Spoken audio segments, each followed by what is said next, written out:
I am your storyteller, and tonight I bring you a story that should never have been remembered, let alone told in the dark. But tell me, where are you from, listener? Leave your country in the comments below if you dare. Germany's Black Forest is a place of quiet beauty and unsettling silence. Hidden among its ancient pine trees are stories most people don't talk about. This is one of them.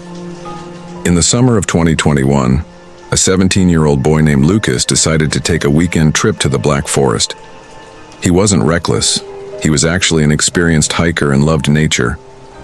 He told his mom he'd be camping solo for 2 nights just off the trail near Triberg. He took a power bank, some snacks, and even packed a GoPro for his nature footage. The first night passed without incident, but on the second evening, Lucas texted a friend, "I keep hearing things and branches snapping. I think someone's near my tent." His friend joked about Bigfoot. Lucas didn't respond.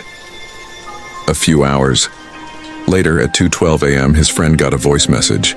It was only 5 seconds long, just a whisper. "They're watching me." That was the last anyone heard from Lucas. By morning, Lucas hadn't come home. His mother called the police. A search party combed the area where his phone last pinged, close to the forest edge near an old logging road.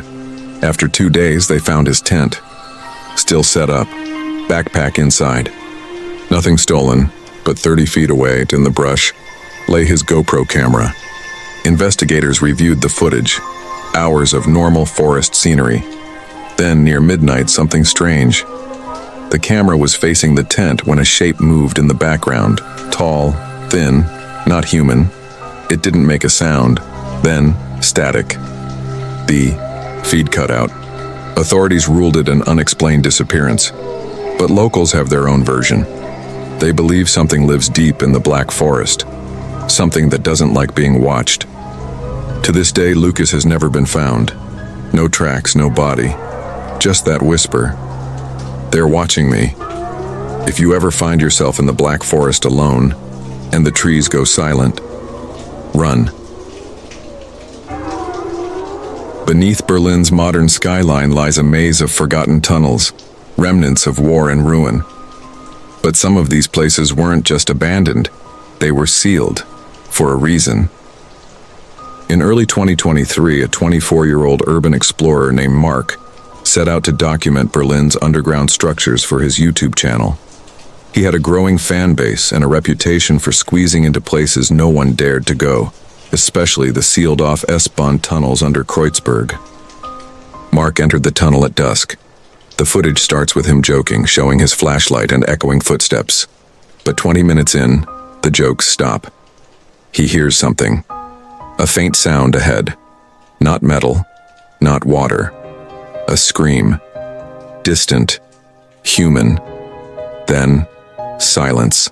Mark follows the sound deeper into the tunnel until he reaches a rusted metal door, welded shut long ago. As he investigates, the audio crackles. Then the scream comes again, this time loud and guttural, echoing from behind the sealed door. He backs away, breathing hard. But his flashlight begins to flicker. Mark's last frame on the GoPro is chilling. A pale face, twisted and inhuman, reflected behind him in a broken tunnel mirror, eyes black, mouth open as if mid-scream. Then the footage cuts to static. Mark was never found, but his camera was placed carefully at the tunnel entrance, battery still warm. Locals now say the tunnel is cursed, a spirit left behind when Berlin was burning. They call it Der Schreiende Geist, the screaming ghost. And if you ever hear it, whatever you do, don't answer. Locals now say the tunnel is cursed, a spirit left behind when Berlin was burning. They call it Der Schreiende Geist, the screaming ghost. And if you ever hear it, whatever you do, don't answer. It was February 2022.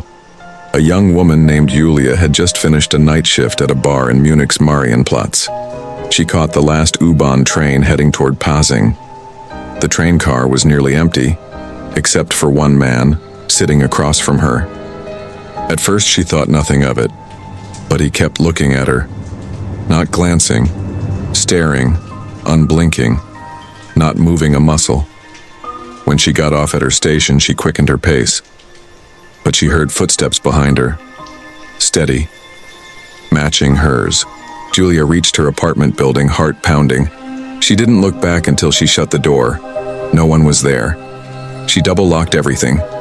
Then, a knock. Not on her door, on her bedroom window. She lived on the third floor. Julia screamed. She called the police. They found nothing on the streets, but when they reviewed nearby security footage, they saw the man. He never exited the building. He climbed the side of the apartment, stood at her window, staring in, and smiled, before vanishing. The police never found him, but every February on the same night, she hears tapping on her window again. She's moved 3 times. He always finds her,